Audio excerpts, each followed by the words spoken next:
নমস্কাৰ আপোনালোকক RM education চেনেললৈ সকলোকে স্বাগতম জনাইছোঁ। আজি আমি আসাম পুলিচৰ AB আৰু UB ৰিটেন এক্সামৰ বাবে কি বিষয়ত গুৰুত্ব দিব লাগিব তাৰ বিষয়ে আমি আলোচনা কৰিম এই ভিডিঅ'টোত। আৰু যদি আপোনালোকে চেনেললৈ নতুনকৈ আহিছে তেন্তে সাবস্ক্ৰাইব, লাইক, কমেন্ট কৰিবলৈ নাপাহৰিব। আহক এতিয়া ভিডিঅ'টো আমি আৰম্ভ কৰোঁ।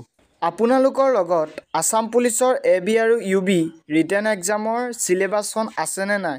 যদি নাই কমেন্ট কৰিব, যদি আছে কমেন্ট কৰিব। নেক্সট ভিডিঅ'ত আপোনালোকক সিলেবাছৰ বিষয়ে জনাম। আজি আমি আপোনালোকক আসাম পুলিচৰ AB আৰু UB ৰিটেন এক্সামত কোনবোৰ বিষয়ত গুৰুত্ব দিব লাগিব আৰু কোনবোৰ কিতাপ ল'ব লাগিব সকলো আজি ভিডিঅ'টোত কোৱা হ'ব।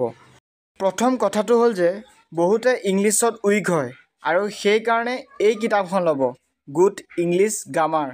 এই কিতাপখনত কি পাৰ্ট আছে, কি বিষয় আছে এই কিতাপখনত।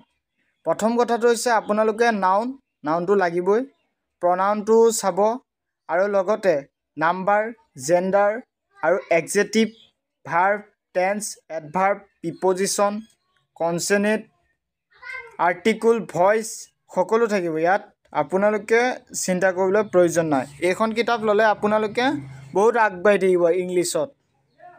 আপোনালোকে ইংলিছত এই কিতাপখন যদি ভালকৈ পঢ়ে তেতিয়া আপোনালোকে ইংলিছত ফেইল হোৱাটো চান্স নাথাকে। নেক্সট আপোনালোকে এই কিতাপখন নতুন জানানে, এই কিতাপখন চাব। শান্তনু কৌশিক বৰুৱা ছাৰে এইখন লিখিছিল। আপোনালোকে এইখন কিতাপ চাব। এইখন কিতাপত কি বিষয় আছে, ইয়াত অসমৰ পৰিচয় থাকিব, জিলাখিনি চমু বিৱৰণৰ বিষয় থাকিব, বুৰঞ্জিতৰ বিষয় থাকিব, তাৰপিছত আপোনালোকে ভাৰতৰ বুৰঞ্জিতৰ বিষয় থাকিব, ভাৰতৰ বিষয়ে থাকিব আৰু প্ৰসিদ্ধ ব্যক্তি আৰু পৰিচয় থাকিব, বিভিন্ন বঁটা আৰু সন্মান থাকিব, জাতীয় অনুষ্ঠানৰ, অসম সাহিত্যিক সভা, বড়ো সাহিত্যিক সভা ইত্যাদি সকলো থাকিব এইখনত। অসমৰ বিষয়েও থাকিব, ভাৰতৰ বিষয়েও থাকিব। এইখন কিতাপ আনিব, এইখন কিতাপ আনি আপোনালোকে প্ৰিপেৰেশ্যন কৰক, ইয়াৰ পৰা ভাল স্ক'ৰ আহিব।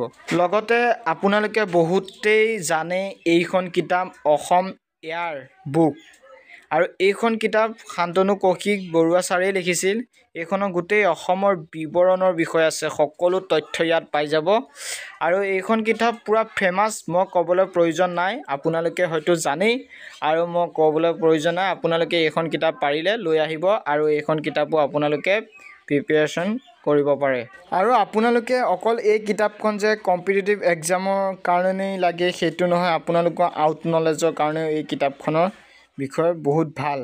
আৰু APSCৰ কাৰণে এই কিতাপখনটো আৰু বেষ্ট কিতাপ হয় এইখন। বহুতে অংকত উইক হয় আৰু অংকৰ কাৰণে বেলেগ কিতাপ কিনিব নালাগে। আপোনালোকে 6, 7, 8ৰ কিতাপকেইখন আনিব, অংকৰ কিতাপ। সেইকেইখন আপোনালোকে প্ৰেক্টিছ কৰিব অংকখিনি, আৰু সেই অংকখিনি যদি প্ৰেক্টিছ কৰে তেতিয়াহ'লে আপোনালোকে বেলেগ কিতাপ পঢ়িবলৈ প্ৰয়োজন নাই, অংকৰ বিষয়ে কৈছোঁ। আৰু বিশেষকৈ ৰিজনিংখিনি আপোনালোকে বেলেগ কিতাপ কিনিবলৈ প্ৰয়োজন নাই, ইউটিউবতে আছে ৰিজনিঙৰ বিষয়খিনি। আপোনালোকে SPK ছাৰৰ চেনেলটো চাব, তাতে ৰিজনিংখিনি গোটেইখিনি কভাৰ কৰি থোৱা আছে। চিলেবাছৰ ৰিজনিং চিলেবাছৰ যিখিনি টপিক সেইখিনি সকলো কভাৰ কৰি থোৱা আছে। সেইখিনি চালেই হৈ গ'ল, সেইখিনিৰ পৰা আহিব, আপোনালোকে বেলেগ চাব নালাগে। আৰু সেইখিনি কিতাপৰ কথাই ক'লোঁ আপোনালোকক। আৰু যদি বেলেগ কিতাপ কিনিব পাৰে আপোনালোকৰ ভাল, যিমান প্ৰিপেৰেশ্যন কৰিব পাৰিব তিমান ভাল হ'ব। আৰু আজি ভিডিঅ'টো ইমানতে সমাপ্ত কৰিলোঁ। কেনেকুৱা লাগিলে? যদি ভাল লাগিছে ছাবস্ক্ৰাইব, লাইক, কমেণ্ট কৰিবলৈ নাপাহৰিব। ভিডিঅ'টো চোৱাৰ বাবে সকলোকে ধন্যবাদ জ্ঞাপন কৰিলোঁ।